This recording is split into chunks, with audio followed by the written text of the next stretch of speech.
buenísimo, de verdad me llamó bastante la atención cuando lo leí. Y es sobre la bestia del Zulia, un estado de acá de Venezuela. Me han aparecido muchos casos de aquí de Venezuela que no sabía que existían, pero están bastante buenos. No olvides suscribirte, activar la campanita de notificaciones para que sepas cuando subo video. Y por acá te dejo mis redes sociales para que me sigas. Ahora sin más que agregar, vamos a comenzar. Este es un caso muy particular porque se trata de un adolescente que causó conmoción con unos hechos dantescos que aún permanecen en la memoria de los maravinos. Nelson Andrés Castro Padrón tenía 15 años para ese momento de los acontecimientos. Nacido en 1990 en la ciudad de Maracaibo, estado Zulia, Venezuela. Nelsito, como su familia lo llamaba, desde la infancia tuvo una vida totalmente normal. Hijo de padres divorciados, el menor de 2 hermanos, residía en un apartamento del edificio Tacarica 2 en la urbanización El Naranjal de Maracaibo, junto a su madre Miriam Francisca Padrón, de 53 años, y una inquilina llamada Lizeth del Valle Quintero González, de 23 años. La noche del 10 de agosto del 2005, Nelsito estaba en su habitación del apartamento. Esperó que su madre llegara del trabajo, entrara a su habitación, se acostara en la cama y leyera un libro. En ese momento, Nelsito levanta el auricular del teléfono de la casa y marca un número y solo dice: Alejandro, voy a matar a mamá. Cabe destacar que hasta la presente fecha, en el expediente y la investigación del Ministerio Público, no se pudo conocer ni el número telefónico que marcó ni la identidad de Alejandro. Inmediatamente toma un cuchillo y le da 37 puñaladas, dejando la herida. En el momento ella puede caminar hasta el teléfono y minutos después fallece. En ese momento, pasada las 8 p.m, entra al apartamento Lizeth. Ella era inquilina de la señora Miriam porque vivía en Cabimas, costa oriental del lago, y estudiaba ingeniería en la Universidad Dr. Rafael Belloso Chacín, la urbe. Además, tenía muy buena relación de amistad con la señora Miriam y la ayudaba en los labores del hogar. Lizeth fue degollada y sus ojos perforados y puñalada 33 veces por Nelsito. Según en su declaración, ella entró, vio a la señora Miriam muerta y empezó a dar gritos. Entonces él la golpea fuertemente en la cabeza. Dijo que él solo la mató porque no podía calmarla y se vio obligada a eso. No obstante, Lizeth fue encontrada en una posición en el piso en forma de estrella de 5 puntas, desnuda porque él le había cortado la ropa. Sin embargo, según la autopsia, no tenía signos de violación. Muchas personas manifestaron ante los medios de comunicación que él pertenecía a una secta satánica apodada Los Cacri, algo que jamás se pudo comprobar. Sí, es bien cierto. Días antes, Miriam había comentado a una amiga que ya no podía con la conducta de Nelsito y por eso se veía obligada a enviarlo con sus tías en temporadas a Caracas. También que las personas con las que se la pasaba por la urbanización El Naranjal no eran de su agrado. Nelson Andrés, con 15 años, ya tomaba alcohol con frecuencia y también se decía que era homosexual. Situación esta última que tampoco se pudo demostrar. En el hallazgo por parte de los cuerpos policiales encontraron una paloma blanca sin ojos, textos de frases satánicas. En el vehículo de Miriam encontraron 2 panties con sangre menstrual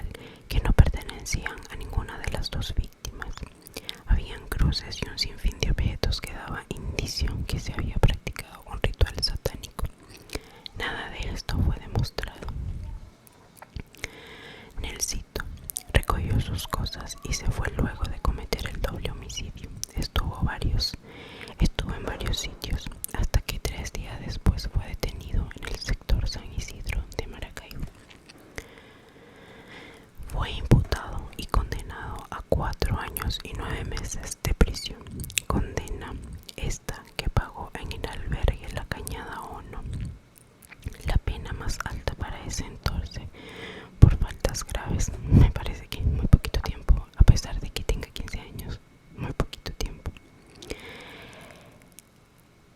Que era el homicidio en contra de su madre Illicet. El caso causó tanta conmoción, que la Conferencia Episcopal de Venezuela, al anunciar que habían sectas satánicas en el país, Nelson en todas sus declaraciones dijo que nunca pude con el diablo. Se presume que no actuó solo, pero hasta el momento fue el único condenado por el caso. No obstante, en el año 2007 se celebró la audiencia y le otorgaron el beneficio de libertad bajo responsabilidad, y ninguno de sus familiares quiso hacerse cargo de él. Su papá, que residía para ese entonces en USA, pagó una buena defensa y pudo liberarlo de la condena. La única visita que recibía era de su tía Zaida Padrón, quien siempre le llevaba alimentos y estaba muy pendiente de élcito. Cayó en una depresión muy fuerte. Incluso llamó a su hermano Michael a Estados Unidos y él le dijo que no lo llamara más, que jamás lo iba a perdonar. A finales del año 2008 recibió el beneficio de libertad asistida, beneficio contemplado en LOMNA. La LOMNA es un órgano aquí en Venezuela que se encarga de defender a los menores de edad. La conducta era intachable, era un adolescente estudioso, educado y en varias oportunidades tenía el perfil para optar a dicho beneficio. Para ese entonces, él tenía 18 años, quien salió del tribunal acompañado de su padre, quien se hizo cargo de él. Lo primero que hizo fue visitar a su mamá en el cementerio, dejándole una nota en su tumba diciéndole que estaba arrepentido y que le extrañaba. En el año 2009, el Ministerio Público presentó apelación de la medida, alegando muchos elementos que según la defensa no había tomado en cuenta, y declararon con lugar la medida, devolviéndolo al albergue para que siga cumpliendo su condena. Su vida cambió totalmente. Era una persona que estaba demostrando madurez, arrepentimiento y se había metido a evangélico. Siempre estaba con una Biblia. Su papá Nelson Castro declaró ante los medios que su hijo era otro y que se sentía orgulloso de él. Antes de terminar su condena, demandó a la empresa Santa Bárbara Airlines, donde laboró su madre durante 20 años, por el pago de prestaciones sociales, apoyado por su tía Zaida Padrón. Demanda que fue desestimada por el tribunal, en la cual no pudo obtener ningún beneficio que tenía su madre con la empresa. Me parece excelente. Para el 2011, Nelson había pagado su condena y lo último que se supo de él antes de salir, que iba a publicar un libro donde se conocerá toda la verdad de lo que pasó, porque solo había contado el 20% de la historia. Nelson se mudó a Estados Unidos con su padre a rehacer una nueva vida. Hasta el momento no se ha publicado ningún libro de su autoría. Me parece muy loco esto, muy loco. Sinceramente no sé qué queda en la cabeza de alguien que cometió ese tipo de locuras. No sé qué, de verdad yo no sé si realmente alguien es capaz de cambiar mentalmente después de haber hecho ese tipo de locura, porque para mí es una locura. El asesinar a tu mamá es una locura, no solo a tu madre sino que también a otra persona. Tienes que estar muy mal mentalmente para cometer una locura como esa. A raíz de este blog, esta nota que salió de La Bestia del Zulia, apareció el tal Alejandro,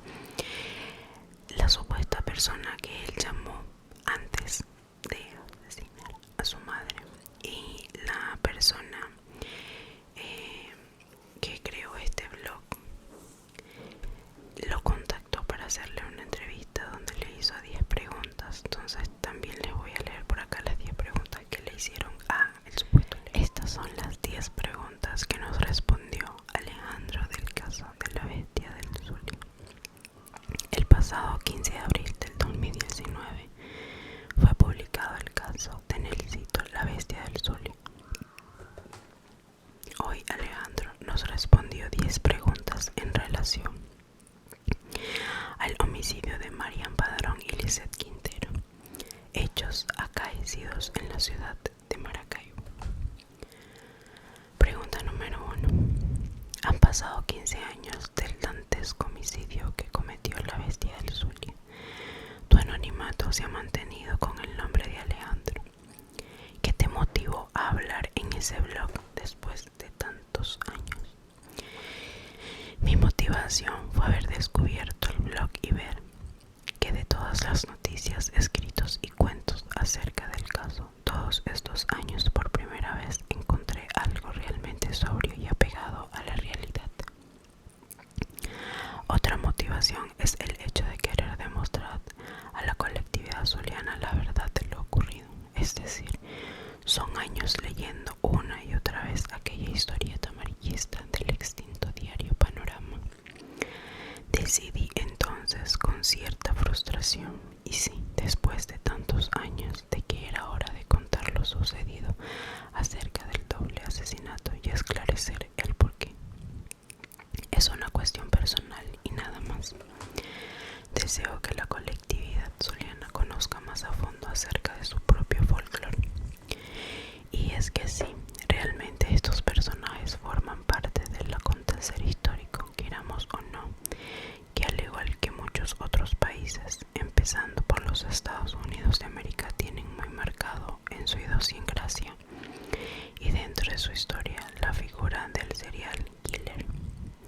Nosotros no somos la excepción. El zuliano es solo gaita y alegría. Creo que mi motivación principal es hacer que la gente tome conciencia y se cuestione mucho más acerca de la vida, acerca del vecino o el amigo, e incluso, o como en este caso, hasta de sus propios hijos. Número 2. Para el momento que ocurrieron los hechos, solo tenías 15 años de edad. El Ministerio Público optó por llamarte. Alejandro, cumpliendo con lo establecido en las leyes venezolanas, ¿estarías dispuesto a revelar tu identidad en algún medio de comunicación? No tengo nada que temer, pero siempre he sido una persona muy discreta y sinceramente prefiero el anonimato. ¿Qué relación tenías o tienes con Nelson Castro y desde cuándo lo conocías? Llegando al año 2000 exactamente, mi comportamiento dejaba mucho que desear, por lo que mi madre me cambió de un colegio muy católico estricto a uno llamado Domingo Sarmiento. Allí conocí a Nelson. Yo estaba muy nervioso por el hecho de no conocer a nadie, la ansiedad de saber si iba a encajar o no, y él fue el único en acercarse. De hecho, se presentó de una forma muy peculiar, haciendo una especie de baile de presentación bastante ridículo. Luego de aquello podría decirse que fuimos muy cercanos, teníamos gustos en común y llegamos a considerarnos junto con otro compañero más como mejores amigos. Con respecto a la otra pregunta, actualmente no tengo ningún tipo de relación con él, ni contacto ni pistas sobre su paradero o si aún vive. Número 4. En los medios impresos y digitales se dijo que él te llamó antes de cometer los delitos. ¿Qué hay de cierto en esto? No es cierto, no me llamó antes, me llamó unos minutos después de haber cometido el crimen. Número 5. ¿Qué motivó a Nelson a llamarte a ti y no a otra persona? Realmente esa noche marcó a varias personas, no solo me llamó a mí, sino que llamó a otros amigos. Sin embargo, conmigo fue el único que habló por más tiempo, quizás más de una hora, pero ha de ser el hecho de que en esa época nos considerábamos, como dije anteriormente, los mejores amigos. Número 6. ¿En algún momento tuviste alguna relación de trato con las dos víctimas? Conocí a Miriam en ese entonces, iba esporádicamente a su casa en el Naranjal. Y sí, la llegué a tratar. Era muy buena gente. Estoy seguro que de todas las personas que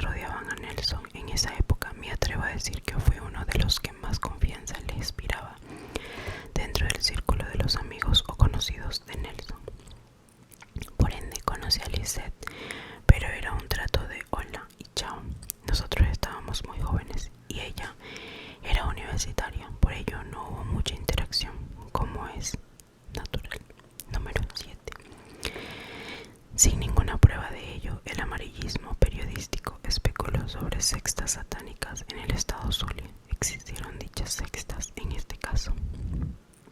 Se inventó muchísimo. Más que especular, los medios se inventaron una historia aprovechando las características del asesinato. No hubo ninguna secta satánica, sin embargo, sí hubo mucho satanismo simbólico de por medio. Estéticamente Nelson se veía como un miembro de una secta o de una especie de punk metalero satánico. Tenía muchas ideas bastante excéntricas acerca de la vida, muchas facetas y muchos cambios bruscos de personalidad o de gustos. Mucha literatura, música y filosofía referente a eso, y por supuesto excesos de drogas también. Número 8. ¿Hubo alguna consecuencia legal en tu contra en la investigación del Ministerio Público vinculado con esa llamada? No hubo consecuencia legal en mi contra. De hecho, colaboré con el Ministerio Público a dar con el paradero de Nelson en calidad de testigo. En esa llamada, Nelson describió todo con lujo y detalles, los cuales sirvieron de ayuda a los funcionarios para dar con su paradero. Sin embargo, no revelé todo al 100%, puesto que consideré que en ese entonces lo escuchado estaba por encima de lo racional. Número 9. Este caso ha inspirado a muchos investigadores, escritores, youtubers, entre otros. Sin censura, cuéntanos tu versión de los hechos y lo que se dijo de la bestia del Zulia. Mi versión de los hechos es simple. Ocurrieron dos asesinatos que no tienen nombre, horribles como inenarrables, de parte de un maníaco y calculador narcisista egocéntrico, entre otras descripciones que rozan con parafilias y manías, y aún me quedo corto. Que no se dijo, o mejor dicho, que es lo que no se sabe. Que no fueron los únicos asesinatos, tal vez, o que eso del satanismo y la conocida frase de Nelson, pudo más que yo, es la punta del iceberg. Número 10. ¿Cómo impactó en tu vida? ¿Tienes algún plan futuro en relación al caso? Mi vida en aquel entonces dio un vuelco abrupto, problemas familiares que progresivamente fui superando, pérdida de amistades, etc. No solo a mí me tocó ver la presentación gráfica de la pérdida de los valores, sino a toda la colectividad zuliana, las familias que tanto sufrieron en carne viva la desaparición abrupta de esos dos seres humanos. Todos nos sentimos atacados de cierta forma, desde las universidades, aplicando normas, hasta para la manera en que los jóvenes de ese entonces debían ir vestidos, hasta en la alarmante situación en la que se vio la conferencia episcopal, sobre todo por ser un estado profundamente católico y tener de patrona nada más y nada menos que a la madre del mismo Jesucristo. Debo decir que a esa edad perder la sensibilidad ante tantas cosas no es bueno, pero aun si lo vives muy de cerca, todo carece de sentido. La insensibilidad llega a tal punto que cualquier cosa, por más escabrosa que sea, sencillamente da igual. Lo digo por el hecho desagradable que ocurrió en ese entonces, luego de conocer las fotos de las víctimas, por ejemplo, siendo reenviadas por correo electrónico. Era como un prólogo bastante oscuro, mal presagio de todo lo que venía con lo del hito del internet, aunado al desastre político y social que nos trajo hasta acá. Definitivamente hubo un antes y un después. Mi plan, el cual considero no es una prioridad, pero sí una satisfacción personal, es escribir un libro acerca del caso de Nelson Castro y de distintas vivencias entre la época del 2000 y del 2005 en la ciudad de Maracay. Época que considero irreverente, oscura y neurótica, al menos para mí, algo que pueda describir las vivencias de aquel entonces, cómo se vivía y se respiraba dentro de ese pequeño mundo excéntrico, alejado del tropicalismo dicharachero. Para quienes sean contemporáneos conmigo o no se sientan identificados con eso en algún momento de sus vidas, o simplemente para que lo aborrezcan, también es válido. Wow. Sinceramente que no dijo mucho sobre la realidad del caso. Pero qué fuerte lo que puede llegar a ser, no sé, que realmente la gente necesita de mucha salud mental, de mucha. A mí que como les comenté anteriormente, en mi punto de vista, una persona que está bien mentalmente no es capaz de cometer una locura como esa y no merece ser una segunda oportunidad, en mi punto de vista. Eso es lo que pienso yo. Dime tú qué piensas, déjamelo saber en los comentarios. Hasta aquí el video, nos vemos en un próximo